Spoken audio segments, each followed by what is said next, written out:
Les Nazériens le connaissent bien, 2 à 3 fois par jour, le beluga vient charger et décharger des morceaux d'avion pour Airbus. L'avionneur travaille sur plusieurs sites en Europe. Avant d'être finalisé, chaque appareil a donc déjà parcouru des milliers de kilomètres dans le ciel. Mais quand le vent dépasse les 55 km/h, impossible d'ouvrir sa grande porte. Il faut attendre, parfois plusieurs jours en cas de tempête.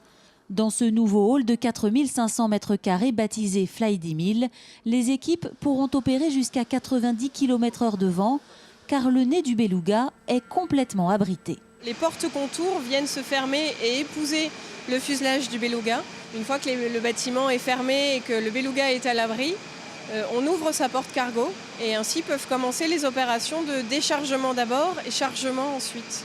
Ne plus être tributaire du temps pour être plus performant, voilà l'objectif de l'avionneur qui a investi 11 millions d'euros dans ce projet à Saint-Nazaire. Grâce à ça, on va doubler le nombre d'heures de vol de nos belugas, ce qui nous permettra globalement de passer de 2 à 3 belugas par jour jusqu'à 3 ou 4 par jour sur 6 jours. Donc grâce à ça, on va augmenter nos livraisons. Et il faudra bien ça pour fabriquer dans les 8 années à venir les 6000 avions inscrits au carnet de commandes. Le beluga a donc du travail devant lui et déjà un peu d'âge, 20 ans cette année. D'ici 10 ans, il faudra le remplacer. Les ingénieurs d'Airbus y travaillent déjà. Salut, c'est Norman. Aujourd'hui, j'avais envie de vous faire une petite vidéo un peu particulière parce que j'aime tout ce qui est particulier. Norman est sorti de sa chambre, le youtubeur en chair et en os à la rencontre de ses fans nantais qui n'attendaient que ça. Allez, on y va! Moi, ça fait plaisir de le voir parce que c'est vrai que je le connais depuis un petit moment sur Internet et de le voir en vrai, ça permet d'avoir un véritable contact physique et pas que visuel, c'est bien aussi. Moi, je surveille quand même pas mal ce qu'ils regardent sur Internet, etc. Moi, je trouve que non, il n'y a vraiment rien de choquant. C'est un petit peu décalé, mais c'est dans l'air du temps, donc moi, ça me choque absolument pas. C'est marrant parce qu'il fait la vie de tous les jours et ça en devient drôle parce que c'est commun, mais en fait, la façon dont il le fait, ça nous fait rire, quoi. Il dit la vérité en même temps, ce qui passe dans notre vie.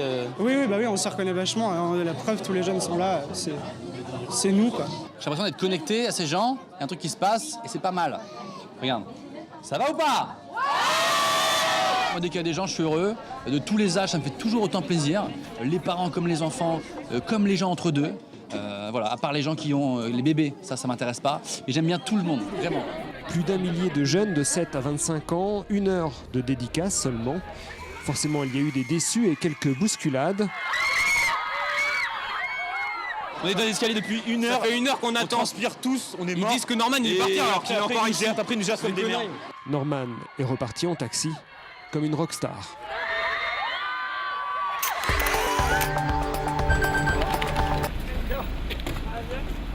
Ce n'est pas un hasard si Marie-Lise Aubranchu a choisi Nantes. Ici, peut-être plus qu'ailleurs, sa réforme territoriale inquiète. Le mot réforme est connoté. Le mot réforme est connoté négativement dans notre pays. À chaque fois qu'on parle d'une réforme, on parle d'une perte de pouvoir ou d'une perte de compétences ou d'une perte de services, ou d'une perte de droits. Et donc, il faut réhabiliter le mot réforme et ça, c'est pas facile. Car cette réforme a déjà laissé des traces chez les élus locaux.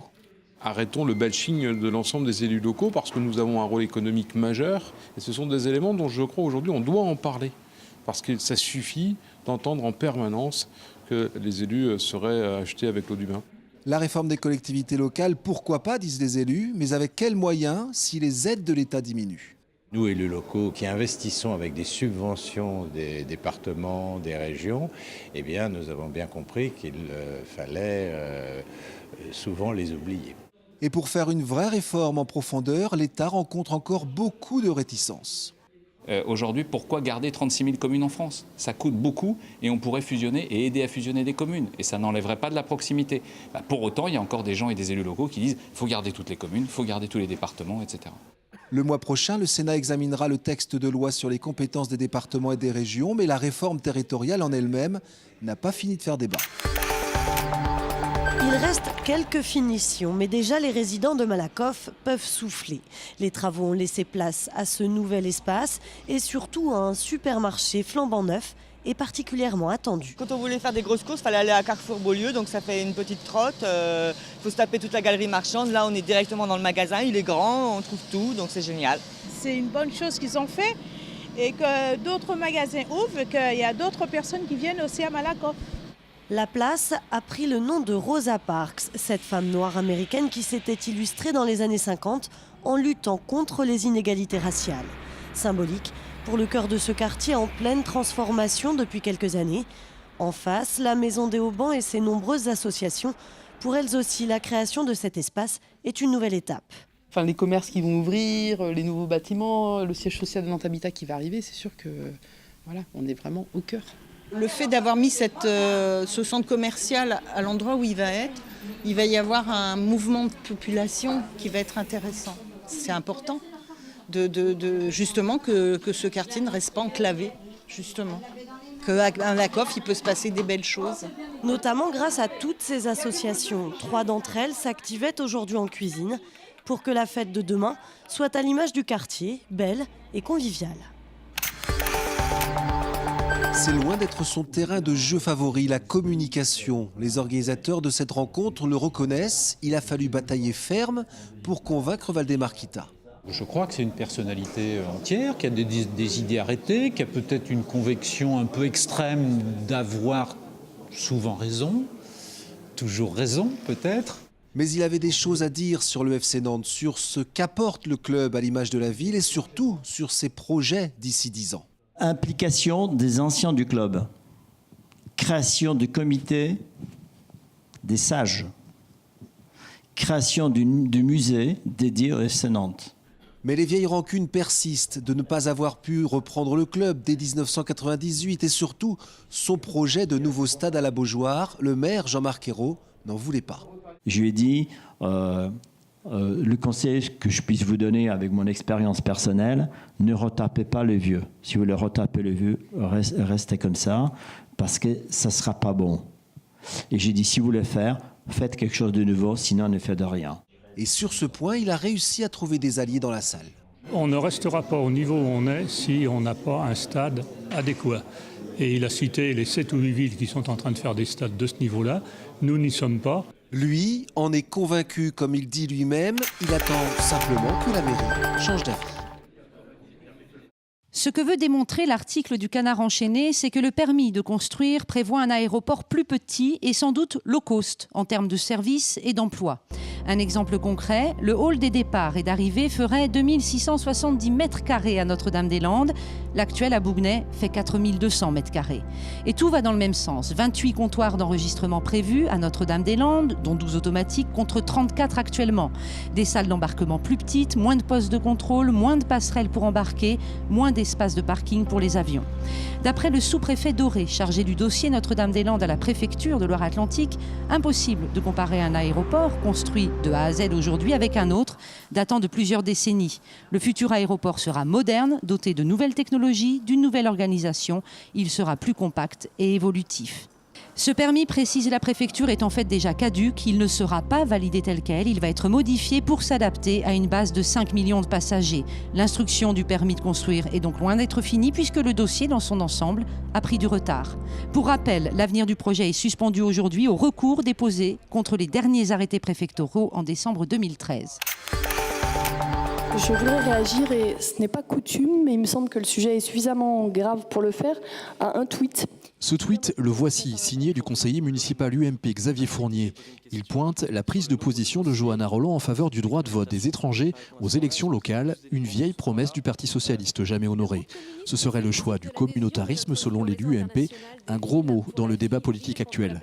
Je pense que permettre le droit de vote des étrangers aux élections locales, c'est commencer à lézarder l'unité républicaine. Je pense qu'il faut absolument avoir un lien entre nation et vote. Maintenant, Excusez-moi. Alassane, assieds-toi, s'il te plaît. Je me permets juste, Madame le maire. Stop. Excusez-moi, Madame le maire. Je me permets. Un moment de confusion assez rare au conseil municipal où les débats politiques sont plutôt timides. Johanna Rolland tentera même d'isoler Xavier Fournier dans sa prise de position. Je ne suis d'ailleurs pas pleinement sûre qu'à l'intérieur de votre famille politique, chacune et chacun associe le droit de vote des étrangers au communautarisme. Au vu de l'action et de l'engagement de certains de vos élus sur des sujets, je serais même surprise que cet amalgame ne choque pas. Clairement désigné, l'élu UDI Yasmine Genaï sommet d'exprimer sur Twitter encore une fois son point de vue sur la question, ce qu'elle fera presque aussitôt, car sur Twitter, les politiques n'ont plus droit à l'erreur. Pour son retour sur la scène européenne, le HBC Nantes se refait une beauté. Toujours invaincu en championnat après 5 journées, les handballeurs nantais abordent ce match aller face aux Croates de Varazdin avec un moral gonflé à bloc, mais une préparation différente. On ne connaît pas très bien l'adversaire parce qu'on a eu très peu de vidéos de leur match. Donc un peu l'inconnu pour nous. Si on se connaît nous et qu'on fait nous ce qu'il faut de notre côté, normalement il ne devrait pas y avoir de surprise. Mais voilà, avec un effectif réduit cette saison, le club nantais peut-il jouer sur tous les tableaux et être aussi performant que les années précédentes? C'est notre handicap par rapport à l'effectif qu'on a, 14 joueurs pro. Et cette Coupe d'Europe, par rapport à la Ligue des Champions, elle va demander beaucoup plus de matchs dans la deuxième partie de saison. Là où toutes les compétitions vont être dans leur phase terminale, le championnat, la Coupe de la Ligue, la Coupe de France. Et à ce moment-là, il y en a une accumulation de matchs qui est vraiment préjudiciable à la performance. Avec en plus 3 joueurs majeurs blessés pour le match de samedi, Thierry Anti doit miser sur 5 éléments issus du centre de formation. Quand on fait rentrer des jeunes du centre de formation, c'est toujours des risques parce qu'il manque d'expérience. Mais d'un autre côté, la jeunesse apporte aussi beaucoup de choses intéressantes. L'engagement, la motivation. Une des conditions pour espérer voir le HBC Nantes figurer aussi bien en Coupe d'Europe EHF que ces 2 dernières saisons. Ils ont rebaptisé la rue Cour des 327 otages, des otages d'un plan social contre lequel ils luttent depuis des mois. Les salariés de la CEITA manifestaient encore aujourd'hui devant la préfecture de Nantes. Nous ne sommes pas dupes. On se bat pour le maintien du site, mais tout ce qui pourra faire freiner ce licenciement et ce qui pourra empêcher, parce que ce qu'on veut dénoncer derrière aussi, c'est qu'on a tous une responsabilité morale avec ce qui se passe, c'est que c'est le groupe qui a dégagé le plus de dividendes aux actionnaires en France et qui fait le plus de bénéfices. Et pour freiner ce plan social, les salariés de la CEITA ont décidé d'utiliser les failles de la procédure et de porter l'affaire en justice. Une audience avait lieu ce matin à Nantes et pour les défendre, ils ont fait appel à la bête noire des grands patrons, l'avocat Fyodor Rylov. Aujourd'hui, les salariés sont venus pour demander au juge des référés de contrôler la légalité de la fermeture de l'usine qui est en train d'avoir lieu. Et le juge a décidé de laisser un peu de temps à la direction pour préparer sa défense et à renvoyer l'affaire à la semaine prochaine. Donc la semaine prochaine, on va plaider et on va tenter d'obtenir l'arrêt de la fermeture de l'usine. Mais l'avocat ne s'arrêtera pas là. Le siège d'Imperial Tobacco, qui possède la CEITA, se trouve en Angleterre. Fyodor Rylov a décidé de saisir la justice britannique pour qu'elle statue elle aussi sur cette affaire.